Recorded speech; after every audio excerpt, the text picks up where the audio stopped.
Hey, everybody, we are going to talk real estate today. You've probably heard about the National Association of Realtors settlement that is expected to make real estate commissions plunge and could adversely affect some of the real estate stocks that we like. But we're going to take a different side of it today. We're going to talk about some companies that could be winners if real estate commissions drop. Um, so we're going to get into it in a second. Tyler Crow is joining me. Before we do, please take a minute, check out the link you see on your screen, fool.com/Frankel. You'll get a special offer from my sponsor, The Motley Fool, for the 10 best stocks to buy right now. And it's the best way to support the work we're doing on YouTube here. Again, that link is fool.com/Frankel. So we're each going to talk about one stock that we think is going to be a big winner, or could be a big winner from this development. And in a strange twist, Tyler is going to be talking about the more mainstream of the two stocks.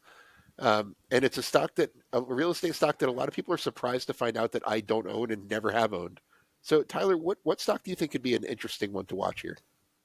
So I really want to focus on the business part of this, and I'll explain why the stock and the business are two very different things towards the end of this here. But I think there's a business that could benefit immensely from this, and there's been some hintings that they've been positioning themselves for this kind of move.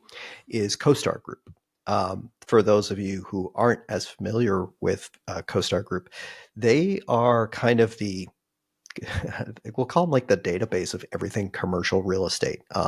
They're that's kind of been their bread and butter for a very long time. Is just basically owning a massive database of commercial real estate data. So for things like pricing, market data, it's not too dissimilar from the MLS, but it's a little bit more, kind of looking a little bit more kind of the profit and loss thing, because we're talking about income generating properties here rather than just regular homes, right?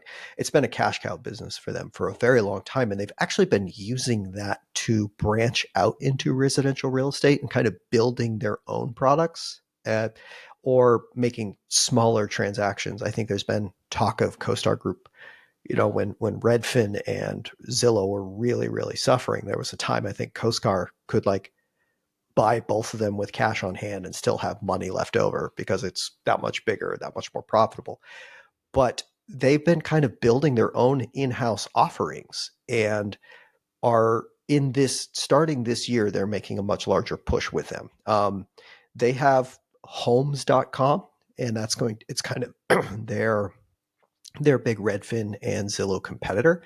And what they've actually announced that they would do is that this year they are going to put $1 billion into advertising for homes.com. And the idea being is they are gearing this a little bit more towards the idea of the absence of a buyer's agent. Instead of having the listing for a home on homes.com kind of leading you to a buyer's agent like you would get on, say, a Zillow, they're gearing it a little bit more towards like you can just contact the seller agent directly, and if you don't want to have a buyer's agent, that's cool. We're going to kind of facilitate it in a way that you can just contact the seller agent directly and start the negotiation process from there.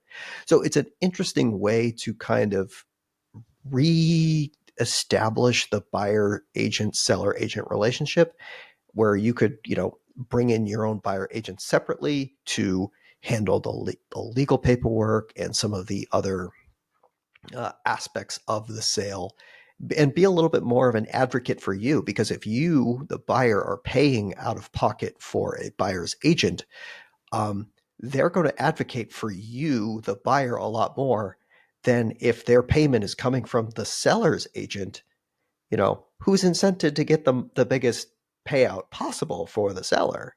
And if they get percentage of that sale, it kind of incents the buyer to, make sure that you pay the most possible, right? Like if we think about incentives. So it's an interesting business model that nobody else has really tried yet. And obviously with that kind of financial firepower, you could definitely see it start to make some traction.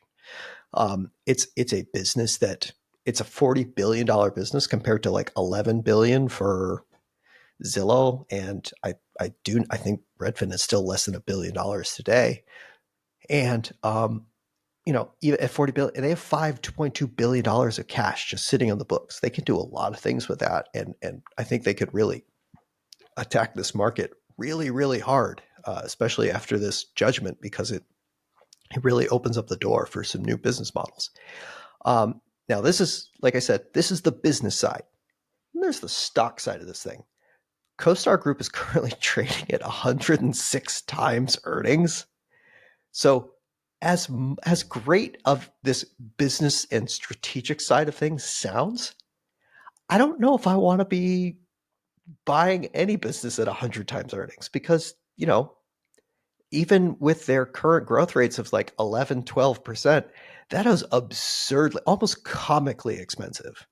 I am more than willing to look at this business in the future at a much more reasonable valuation. But for anybody to look at 106 times earnings and say, "Oh yeah, that's growth at a reasonable price," you might want to get your head checked. I was gonna say that's an oddly highly valued stock for you. Uh, Um, Again, that's well, why I I'm gonna said, talk. like, I think the business works. I don't know if the stock works at this sort of price. Well, I'm gonna talk about one that's kind of in the same situation.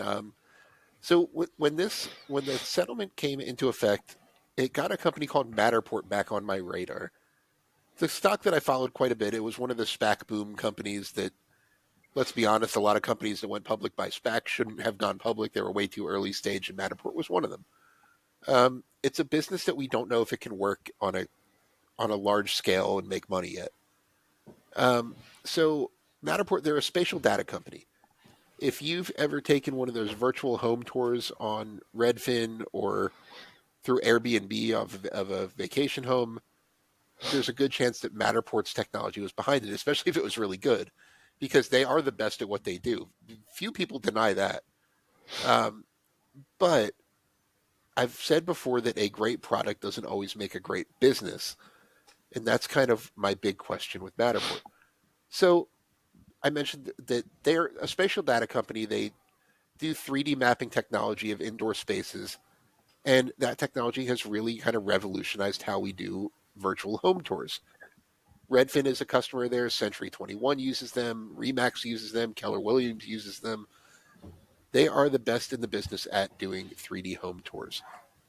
So, as buyer's agents, as the need for buyer's agents gets smaller and smaller, and buyer's agents are taking less and less commission, the ones that are still around, they're going to need to get more efficient about what they do.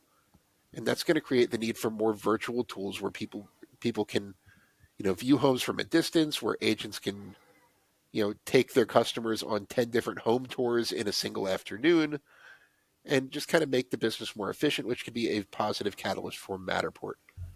The numbers actually look pretty impressive in terms of growth, not profitability. I'll get there in a second. Subscription revenue was up. They make their money from software subscriptions for the most part. They sell some hardware, like they make 3D mapping cameras that are really really state of the art. Their subscription revenue is up 23% year over year. That's the high margin part of the business, and really the big thesis. It's kind of like a razor and blades model. They lose money on the hardware to get people to buy their subscriptions. They have 938,000 subscribers. Most of those use a free version of the software. Only about 72,000 of them, so less than 10%, are paid subscribers. But if the overall number of subscribers continues to go up, the number of paid subscribers should increase accordingly. And customers are finding value in it. Net dollar expansion rate, which means the amount of money existing customers are spending 1 year later, is 109%. That means the average customer that's been with Matterport for a year is spending 9% more than they were a year ago. And so the growth looks impressive. The business is not profitable and has never been. It just had its best quarter yet and burned through $10 million of cash in the fourth quarter. Adjusted loss, not even on an adjusted basis was it profitable, an adjusted loss of about 4 cents per share. Now, that was 56% improvement over the fourth quarter of 2022, but it still remains to be seen if this business can reach consistent profitability. It does have a lot of money in the bank. Matterport has $423 million of cash and equivalents on its balance sheet. It's a sub $600 million market cap company, so you're getting the business for very little. But this is going to be a very binary outcome stock. There are a lot of environments where I could picture, Tyler's stock CoStar just doing okay. There's no future where I see Matterport just doing all right. It's either going to be a really successful business if it can figure out how to make money off its product, or it could be a zero. So look at that accordingly. I think the numbers are trending in the right direction. This settlement could be a nice little catalyst for it. But again, it remains to be seen if it can be a sustainably profitable business. If it can, it could be a really home run. This is a sub $2 stock right now.